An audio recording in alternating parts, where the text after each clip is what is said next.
बिस्मिल्लाहिर्रहमानिर्रहीम। Today's topic of discussion is FSGS। आज की इस वीडियो के अंदर हम एक सेकंड नेफ्रोटिक सिंड्रोम को स्टार्ट करने वाले हैं जिसका नाम है फोकल सेगमेंटल ग्लोमेरुलोस्क्लेरोसिस। प्रीवियस वीडियो के अंदर हमने मिनिमल चेंज डिजीज डिस्कस किया था, तो अगर आपने वो वीडियो नहीं देखी तो आप उस वीडियो को भी देख लेना। रीनल पैथोलॉजी की प्लेलिस्ट के अंदर आपको ये मिल जाएगी। तो स्टार्ट करते हैं फोकल सेगमेंटल ग्लोमेरुलोस्क्लेरोसिस को। फोकल सेगमेंटल ग्लोमेरुलोस्क्लेरोसिस एक नेफ्रोटिक सिंड्रोम है। दैट मीन्स यहाँ पे आपको प्रोटीन यूरिया देखने को मिलेगा, आपको हाइपरलिपिडीमिया देखने को मिलेगा। ओके, ठीक हो गया। इसके अलावा लिपिड्यूरिया होगा, हाइपोएल्ब्यूमिनीमिया होगा। तो ये सब चीज़ें आपको नेफ्रोटिक सिंड्रोम में देखने को मिलती है। फोकल सेगमेंटल ग्लोमेरुलोस्क्लेरोसिस और मिनिमल चेंज डिजीज, इसको भी आपने डिफ्रेंशिएट करना है। डिफ्रेंशिएट करना क्यों जरूरी है? क्योंकि कुछ चीजें ऐसी है जो इन दोनों के अंदर कॉमन है।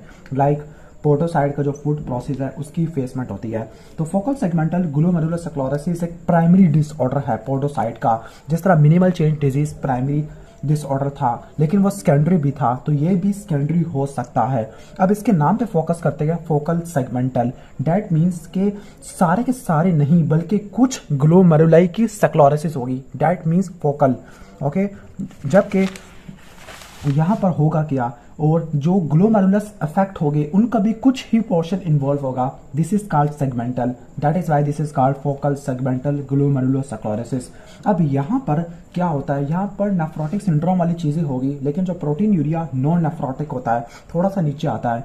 और यहाँ पे आपको नेफ्रोटिक सिंड्रोम वाली चीजें भी देखने को मिलेगी जो मिनिमल चेंज डिजीज में नहीं होती थी। फॉर एग्जाम्पल हाइपरटेंशन, माइक्रोस्कोपिक हिमाचूरिया और कुछ हद तक एजोटीमिया भी देखने को मिलेगा।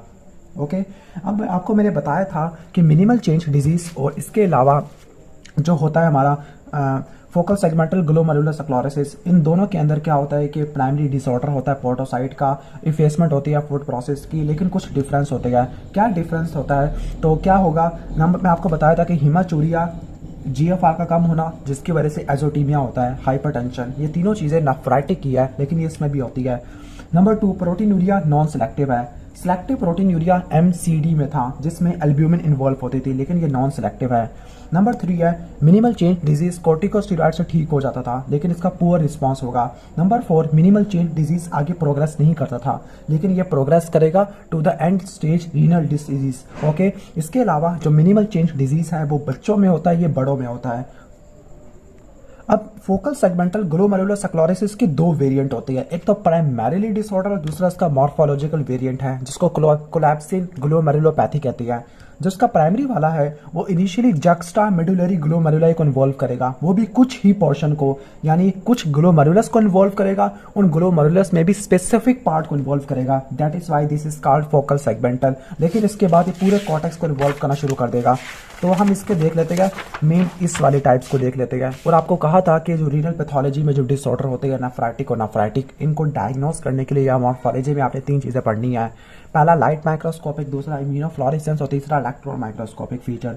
ओके, अब आपको इसकी क्लासिफिकेशन और इसके टाइप्स वगैरह आने चाहिए फोकल सेगमेंटल ग्लोमेरुलोस्क्लेरोसिस की। अब फोकल सेगमेंटल ग्लोमेरुलोस्क्लेरोसिस प्राइमरी डिजीज भी हो सकता है जिसको इडियोपैथिक कहते हैं, या फिर ये एसोसिएशन होती है दूसरी कंडीशन के साथ, लाइक HIV के साथ होती है। This is called HIV associated nephropathy. Heroin addiction के साथ होती है, this is called heroin nephropathy. Sickle cell disease के साथ होती है, this is called sickle cell associated nephropathy. या मॉर्बिड ओबेसिटी के साथ, या फिर ये सेकेंडरी भी हो सकती है। सेकेंडरी इस वजह से कि पहले कोई नेक्रोटाइजिंग लीजन्स थी जो एक्टिव थी। For example focal glomerulonephritis. Focal glomerulonephritis के अंदर एग्जाम्पल आती है IgA नेफ्रोपैथी, जिसकी वजह से लीजन की वजह से स्कारिंग होती है और इसकी वजह से ये डिजीज डेवलप कर जाता है। अजानें हो रही है, अजानों के बाद स्टार्ट करते हैं। ओके, तो लेट्स रिकॉल के जो फोकल सेगमेंटल ग्लोमेरुलोस्क्लेरोसिस है इसकी 4 प्रेजेंटेशन होती है। या तो ये प्राइमरी डिजीज होता है जो कि इडियोपैथिक होता है, और आपको बताया था कि ये डिजीज अडल्ट के अंदर रिलेटिवली ज़्यादा कॉमन था। इसके अलावा जो ये डिजीज है वो एसोसिएशन के फॉर्म में होता है, लाइक HIV के साथ, हीरोइन के साथ होता है, सिकल सेल एनीमिया के साथ होता है, मॉर्बिड ओबेसिटी के साथ, या ये सेकेंडरी डिजीज भी हो सकता है। फॉर एग्जाम्पल कोई एक्टिव नेक्रोटाइजिंग लीजन थी, फिर उसकी वजह से स्कारिंग हुई है, फिर उस स्कारिंग की वजह से ये डिजीज डेवलप कर गया है। फॉर एग्जांपल फोकल ग्लोमेरुलोनेफ्राइटिस जिसको IgA नेफ्रोपैथी कहते हैं। या फिर ये अडाप्टिव रिस्पॉन्स का एक कंपोनेंट है, या फिर अडाप्टेशन क्यों हो सकती है due to loss of renal tissue, for example renal ablation हो गई है, या कंजेनिटल अनोमली है, या कोई एक्वायर्ड कॉजेस है, या कोई रीनल डिसऑर्डर के एडवांस स्टेज है। पहला है लॉस ऑफ रीनल टिश्यू, तो उसका कॉज हो सकता है रीनल एब्लेशन, या कोई कंजेनिटल अनोमली है उसके अंदर यूनिलैटरल रीनल एजेनेसिस या रीनल डिस्प्लेजिया हो सकता है। एक्वायर्ड कॉजेस के अंदर रिफ्लेक्स नेफ्रोपैथी है, या एडवांस स्टेजेस के अंदर हाइपरटेंसिव नेफ्रोपैथी है। इसमें अडाप्टिव रिस्पॉन्स के तौर पे आ सकता है। अडाप्टिव का मतलब है कि इंजरी हुई है फिर उसका फाइब्रोसिस हो गया है। और लास्ट है कि ये क्या हो सकता है कि इनहेरिटेड फॉर्म है जहाँ पे म्यूटेशंस होती है जो कि प्रोटीन्स को कोड करती है to the slit diaphragm, like podocin हो गया, अल्फैक्टिनिन और TRP66। तो पोडोसिन, अल्फैक्टिनिन 4 और TRP66, this is called transient receptor potential calcium channel. Okay, तो ये था फोकल सेगमेंटल ग्लोमेरुलर स्क्लेरोसिस की क्लासिफिकेशन। मॉर्फोलॉजी में आपको कहा था कि लाइट माइक्रोस्कोपिक, इम्यूनोफ्लोरेसेंस और इलेक्ट्रॉन माइक्रोस्कोपिक फाइंडिंग देखते हैं। ये आपको उस वक्त तक समझ नहीं आएगी जब तक आप पैथोजेनेसिस नहीं पढ़ते। लेकिन एक बात बताता जाऊँ कि वही इलेक्ट्रॉन माइक्रोस्कोप पे क्या होगा, ये क्या होती है कि आपको इफेसमेंट देखने को मिलती है फूड प्रोसेस की, फोकल डिटैचमेंट होती है एपिथेलियल सेल की, या डीन्यूडेशन होती है GBM की। इम्यूनोफ्लोरेसेंस यूजुअली नेगेटिव होती है। लाइट माइक्रोस्कोप पे फोकल और सेगमेंटल लेजन होगा, फोकल में कुछ की होगी और कुछ में भी स्पेसिफिक पार्ट की होगी। पैथोजेनेसिस की बात करते हैं तो इसकी जो इसमें होगा क्या, इसमें मसला है वही पोडोसाइट का डिजीज है, फूड प्रोसेस की इफेसमेंट होनी है। तो ये MCD को रिजेंबल करता है या दूसरी पोडोसाइटोपैथी को रिजेंबल करता है।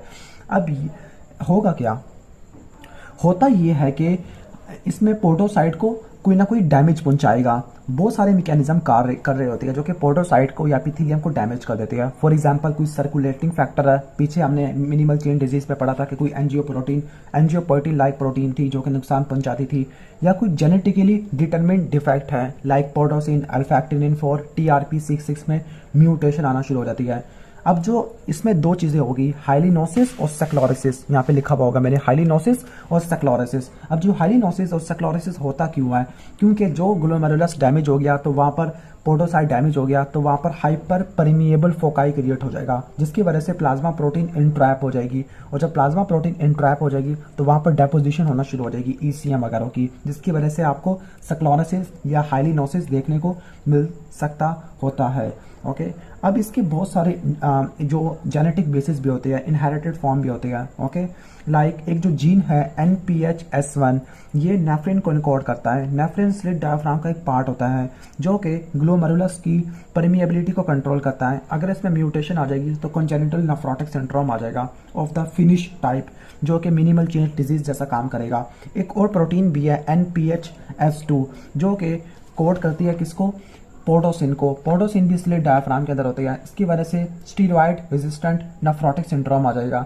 अल्फा एक्टिनिन के अंदर भी मसला आ सकता है, TRP6 के अंदर भी मसला आ सकता है। तो ये बहुत सारे जेनेटिक वगैरह हो जाती है। क्लियर। अब हम आ जाते हैं इसकी मॉर्फोलॉजी की बात कर लेते हैं। फाइनली हम मॉर्फोलॉजी की बात कर रहे हैं देर की बात। अच्छा, मैंने कहा था कि इनिशियली ये कुछ जक्स्टामेडुलरी ग्लोमेरुलस को इन्वॉल्व करेगा, लेकिन इसके बाद तमाम कॉर्टिकल एरिया को इन्वॉल्व करेगा। अब मॉर्फोलॉजी में हमेशा हम लाइट माइक्रोस्कोप से स्टार्ट करते हैं। तो लाइट माइक्रोस्कोप में क्या होगा कि या तो नॉर्मल भी हो सकता है, ओके ठीक है, या फिर वो पार्ट सेक्लोरेटिक है, सेगमेंटल पार्ट है। अब जो पार्ट सेक्लोरेटिक या सेगमेंटल है वहां पर तीन चीजें होगी, वहां पर कैपिलरी लूप कोलैप्स कर जाएगा। नंबर 3 ECM मेसेंजियल मैट्रिक्स बढ़ जाएगा। नंबर 3 सेगमेंटल डेपोजिशन होती है किसकी, प्लाज्मा प्रोटीन की। और प्लाज्मा प्रोटीन जब कैपिलरी वॉल के अंदर डेपोजिट हो जाएगी तो वहां पर हाईली नोसिस क्रिएट हो जाएगा। ओके, और ये हाईली नोसिस कैपिलरी ल्यूमेन को ओक्लूड कर देगा। ओके, ठीक हो गया। इसके अलावा आपको लिपिड ड्रॉपलेट भी देखने को मिल सकते हैं, या फॉर्मी लिपिड लेडन मैक्रोफेजेस भी देखने को मिल सकते हैं। इनिशियली तो बिल्कुल ऐसा होता है, लेकिन इसके बाद जब ये प्रोग्रेस करेगा तो ये सारे ग्लोमेरुलाई को इन्वॉल्व कर लेगा। जब ये सारे ग्लोमेरुलाई को इन्वॉल्व कर लेगा तो जो सेक्लोरेसिस है फैल जाएगी, तो ग्लोबल सेक्लोरेसिस हो जाएगा, ट्यूबुलर एट्रोफी होती है, इंटरस्टिशियल फाइब्रोसिस हो जाएगा। तो ये तीन इसकी कॉम्प्लिकेशन आ जाती है। इम्यूनोफ्लोरेसेंस की बात करते हैं तो इम्यूनोफ्लोरेसेंस यूजुअली नेगेटिव आती है, लेकिन सेक्लोरेटिक या मेसेंजियम के अंदर आपको IgM और C3 देखने को मिल सकता होता है। यूजुअली नेगेटिव आती है। ओके, ठीक हो गया। इम्यूनोफ्लोरेसेंस आपको नेगेटिव देखने को मिलती है किस केस में, फोकल सेगमेंटल ग्लोमेरुलर सेक्लोरेसिस, लेकिन कभी कभार आपको IgM या C3 देखने को मिल सकता है।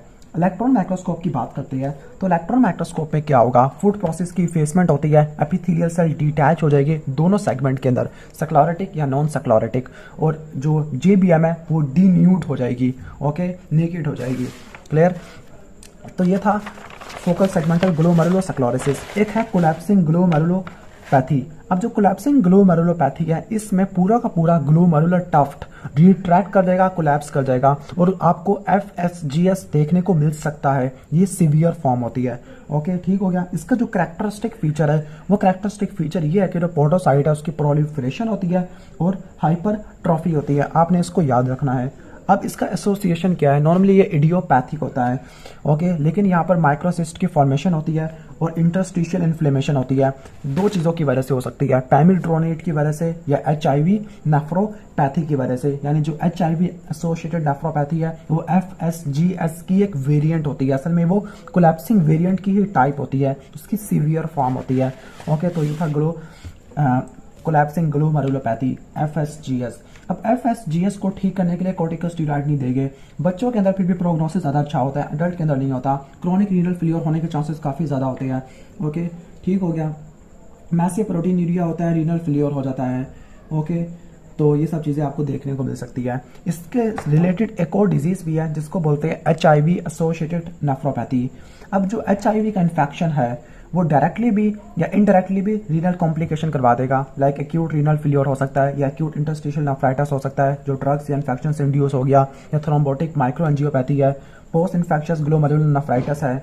ओके, और एक सीवियर फॉर्म है जिसको बोलते हैं HIV एसोसिएटेड नेफ्रोपैथी, जो असल में कहा था कि कोलैप्सिंग ग्लोमेरुलोपैथी की सीवियर फॉर्म होती है। क्लियर। तो ये कॉम्प्लिकेशन है HIV एसोसिएटेड नेफ्रोपैथी की, HIV इन्फेक्शन की होती है। तो जो HIV एसोसिएटेड नेफ्रोपैथी है ये इसी की कोलैप्सिंग वेरिएंट की सीवियर फॉर्म होती है। इसमें फोकल सिस्टिक डायलेशन होती है ट्यूबुलर सेगमेंट की, जो कि प्रोटीनिशियस मटेरियल से, इन्फ्लेमेशन से और फाइब्रोसिस से फिल हुए होते हैं। इसके अलावा क्या होता है, ट्यूबुलो रेटिकुलर इंक्लूजन्स होती है एंडोथेलियल सेल में। इसको देखने के लिए इलेक्ट्रॉन माइक्रोस्कोपी करते हैं। अब tubulo reticular inclusion bodies SLE में भी होती है। ये असल में एंडोप्लाज्मिक रेटिकुलम क्या होती है, ये मॉडिफिकेशन होती है बाई सर्कुलेटिंग इंटरफेरॉन। लेकिन ये tubulo reticular inclusion bodies idiopathic या प्राइमरी FSGS में देखने को नहीं मिलती। That is why they are diagnostic purpose. ठीक हो गया। ओके, तो ये आपको बता दिया है। तो इस वीडियो के अंदर हमने FSGS को कवर किया है, HIV एसोसिएटेड नेफ्रोपैथी को कवर किया है। वीडियो अच्छी लगी है तो वीडियो को लाइक कर देना, चैनल पर नहीं हो तो सब्सक्राइब कर देना। नेक्स्ट वीडियो के अंदर हम मेम्ब्रेनस नेफ्रोपैथी को कवर करेंगे, जो वंस अगेन एक और नेफ्रोटिक सिंड्रोम है जिसके अंदर स्पाइक एंड डूम पैटर्न देखने को मिलेगा।